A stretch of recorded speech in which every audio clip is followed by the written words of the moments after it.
Fala galera que já é inscrita no Pautas e Táticas ou que vai se inscrever assim que o vídeo acabar.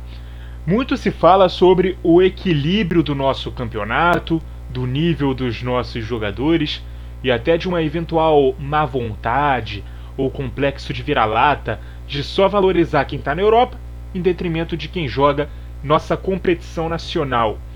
Pensando nisso, eu venho trazer a minha opinião e o debate, que volta e meia aparece em alguns comentários de alguns vídeos, principalmente envolvendo nomes de jogadores que atuam por aqui e sua presença ou ausência na seleção brasileira. Qual é o real nível do futebol jogado aqui? Essa é a pauta do nosso vídeo de hoje, beleza? Primeiramente, eu quero desmentir a tese de que por termos 12 clubes grandes, cada um deles entra no Campeonato Brasileiro pensando em ser campeão, pelo tamanho de suas torcidas, tradição, camisa pesada e uma série de outros fatores que muitas vezes ignoram o potencial de investimento e, consequentemente, de competitividade que determinados clubes brasileiros têm em cada edição do nosso campeonato. Nós podemos concordar que, edição após edição, o número de clubes, ou até mesmo quais são esses clubes que vão de fato entrar no campeonato brigando por grandes objetivos, varia mais do que nas grandes ligas europeias, até por conta da nossa fragilidade financeira, digamos assim, em comparação aos grandes tubarões do mercado.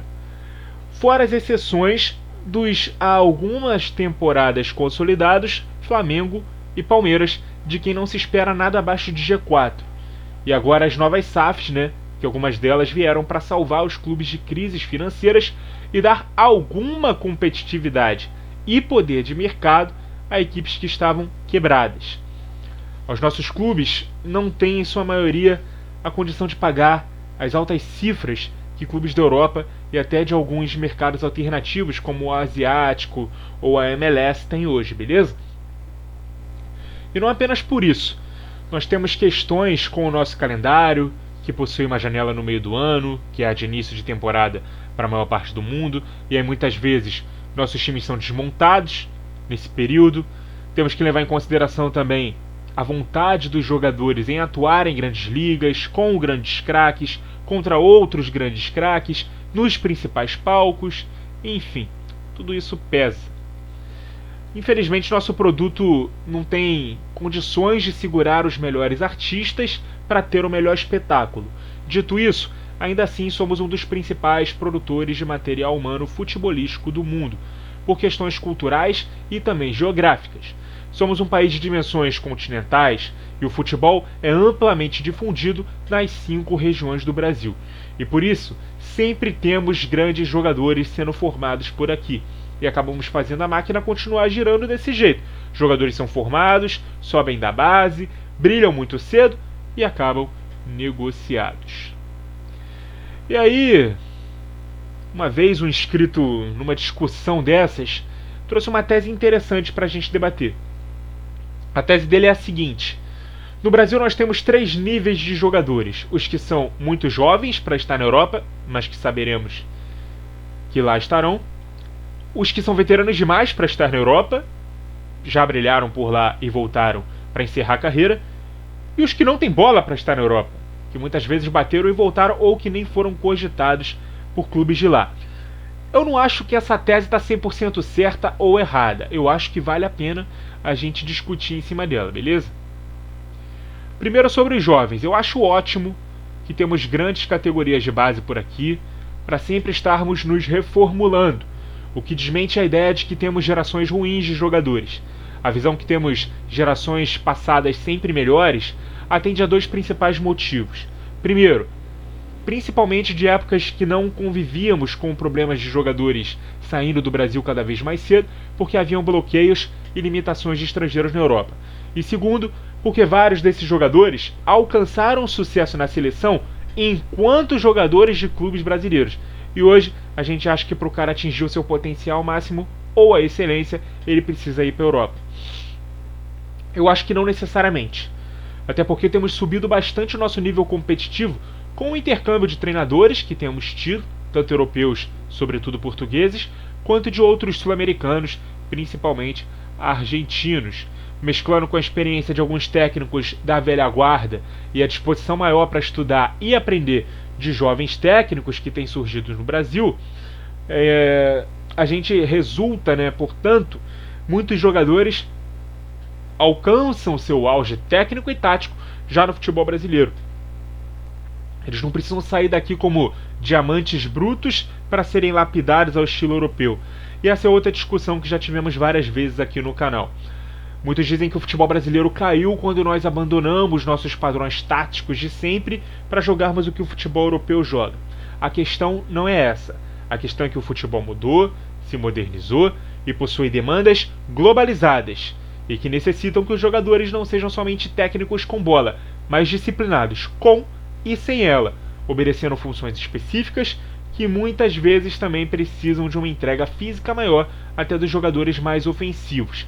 Aquela ideia brasileira que tínhamos do volante que desarma e toca para quem sabe, craque não marca, craque decide, centroavante é pago só para fazer gol, lateral bom é o lateral que vai ao fundo. Se goleiro fosse bom com o pé, jogava na linha. Se zagueiro tivesse bom passe, era meia. E várias dessas frases prontas, né, que a gente ouvia muito nas discussões de bar, que a gente se acostumou a ouvir e ignora a evolução do futebol no mundo todo. Não é brasileiro que imitou o europeu. Todos passaram a jogar um futebol de intensidade, de compactação, onde se corre 10 a 15 km por jogo, transições rápidas, ocupação de espaços, quem joga na frente pressiona ou corre para trás, quem joga atrás se adianta para armar o jogo, o goleiro tem que saber jogar adiantado e com os pés, lateral não precisa só ir para o fundo, ele apoia por dentro ou guarda a posição, zagueiro joga também muito bem com os pés, ponta marca lateral, volante tem técnica para sair jogando, e isso se joga no mundo inteiro. Os moleques na base já aprendem a jogar assim e não precisam ser formados jogando futebol dos anos 90 para aprender a jogar o futebol moderno só quando saem do Brasil. Assim como nós não temos que ensinar esse estilo de jogo que não atende mais às demandas modernas para segurar os talentos aqui, já que eles não serviriam para o futebol que se joga lá. Então eu acho que o nível de quem está sendo formado aqui é muito bom, e não necessariamente todo jovem bom vai sair e os ruins vão ficar, beleza? Sobre os veteranos que vêm para cá encerrar a carreira. Muitas vezes isso pode ser um grande argumento, e temos um vídeo inteiro aqui só para falar disso, para dizer que o nível daqui é tão baixo que mesmo os caras de 35, 36 anos vêm para cá e deitam de qualquer jeito. A gente tem exemplos de jogadores que realmente vieram para cá e deitaram. Os mais recentes deles, o Suárez e o Marcelo. O Hulk, voltando um pouquinho mais no tempo também. Se quisermos voltar mais, tem o Ronaldo, o Ronaldinho, o Seedorf, enfim. Mas também temos alguns exemplos negativos, né? Os caras vieram pra cá e não conseguiram jogar. O Ramírez no Palmeiras, o Douglas Costa no Grêmio, o Rames Rodrigues no São Paulo, o Alexandre Pato no Corinthians. Esse muito jovem, né? Voltou pra cá com 23 para 24 anos. Então não é tão fácil assim jogar no futebol brasileiro, beleza? E aí é só ver como os outros sul-americanos se referem ao nosso futebol, né? Na Argentina chamam o Campeonato Brasileiro de Premier League das Américas, tanto pela força financeira dos nossos clubes em relação a eles, a moeda mais valorizada também ajuda, quanto pelo nível do nosso campeonato, que mostra um equilíbrio tamanho a ponto de sempre uma equipe grande brigar na parte de baixo do campeonato. Um Cruzeiro, bicampeão em 13 e 14, cair em 19, só voltar em 2022. O Grêmio, campeão da América em 17, cair em 2021. O Santos, vice-campeão em 2019, finalista da Libertadores em 2020, cair em 2023. Então, só para citar exemplos de sucesso e fracasso em curto espaço de tempo, tá? E esse é um outro ponto que é legal a gente tocar. Assim como a Europa é uma predadora de jogador brasileiro na cadeia alimentar, o Brasil é um predador de jogador sul-americano. Tanto para os que estão no começo de carreira, aí podemos servir como pit stop, como trampolim, para valorizar esses caras que quando saem para lá tendo passado por aqui vão valendo mais, ou para significar um auge de carreira jogando por aqui, ainda que tardiamente, para chamarem a atenção do futebol europeu depois de uma certa idade. E é aí que a gente chega naquele terceiro ponto, né? Dos jogadores que não teriam bola para jogar na Europa, que batem e voltam. Imediatamente falamos de exemplos sul-americanos que jogaram muito aqui, como Soteldo, Arrascaeta, Cano, Arias, mas também de jogadores brasileiros que até se tornaram ídolos no mercado interno. Gabigol, Diego Souza, Dudu, Everton Ribeiro.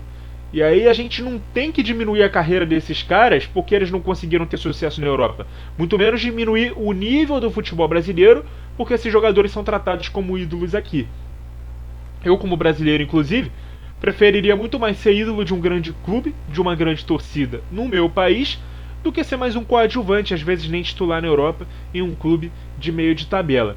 Às vezes esses caras são convocados para a seleção por, em tese, estarem em um nível competitivo mais forte. Mas muitos saíram daqui sem deixar saudade nas suas torcidas.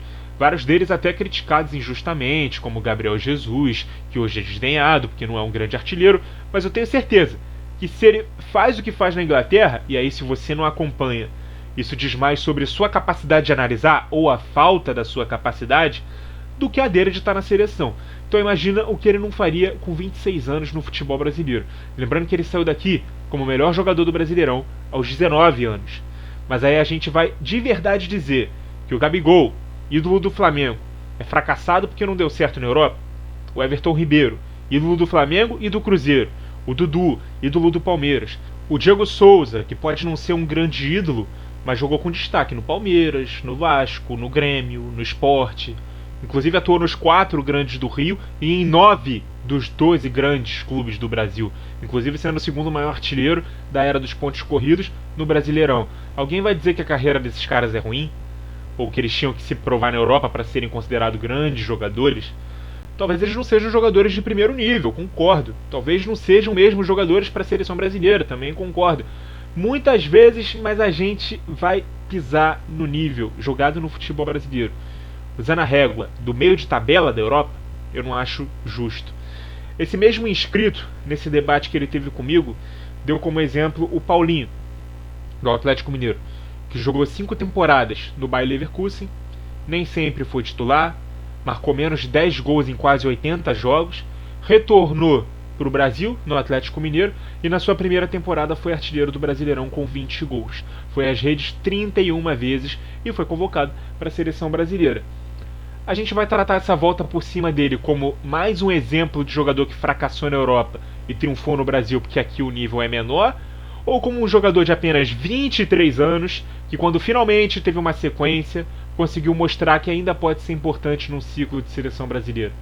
Lembrando que ele foi campeão olímpico em 2021 e quando surgiu no Vasco aos 16 anos, foi o jogador mais jovem a estrear no profissional, marcar um gol pelo clube e ir às redes em jogos de Campeonato Brasileiro e Libertadores da América. A gente vai mesmo descartar esse cara porque ele não deu certo, não conseguiu jogar no poderoso Bayer Leverkusen?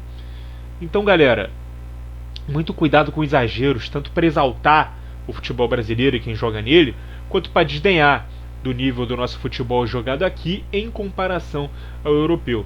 Inclusive, nesse mesmo debate com esse inscrito, eu cheguei a afirmar que realmente não tem como a nossa elite competir com a elite deles. O Big Six da Inglaterra, Bayern e Borussia na Alemanha, PSG na França, Real, Barça e Atlético na Espanha.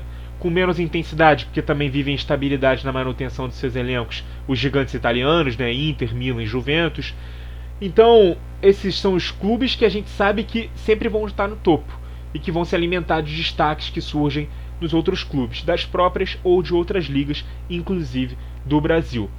Os outros times que podem estar vivendo um período de destaque agora, como o próprio Leverkusen na Alemanha, como o Girona, que está liderando o campeonato espanhol, o Brighton ou o Aston Villa na Inglaterra, os Gigantes de Portugal, o Ajax na Holanda, lá atrás o Leicester sofreu com isso também. A gente sabe que é questão de tempo para os tubarões do mercado contratarem os grandes destaques desses clubes, que vão ter dificuldade de se remontar e manterem uma estabilidade competitiva em alto nível e longo prazo, assim como nossos clubes brasileiros, com a recente exceção de Palmeiras e Flamengo, sabe-se lá até quando, mas desde 2016 a gente pode dizer que a realidade desses dois clubes é de estar brigando sempre pelos principais títulos, se não diretamente, pelo menos sempre presente no G4 do Campeonato Brasileiro.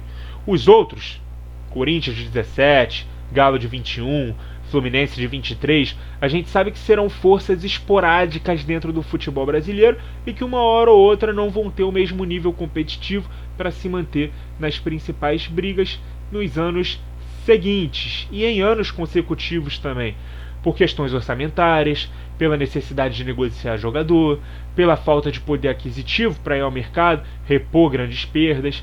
A realidade de hoje desses clubes é essa, e isso também pode explicar o equilíbrio e a dificuldade do Campeonato Brasileiro, onde começamos a ver uma polarização entre Flamengo e Palmeiras, mas não sabemos até quando essa disputa vai durar. Muito obrigado a você que acompanhou o vídeo até aqui, continue ligado no Pautas e Táticas, e até a próxima!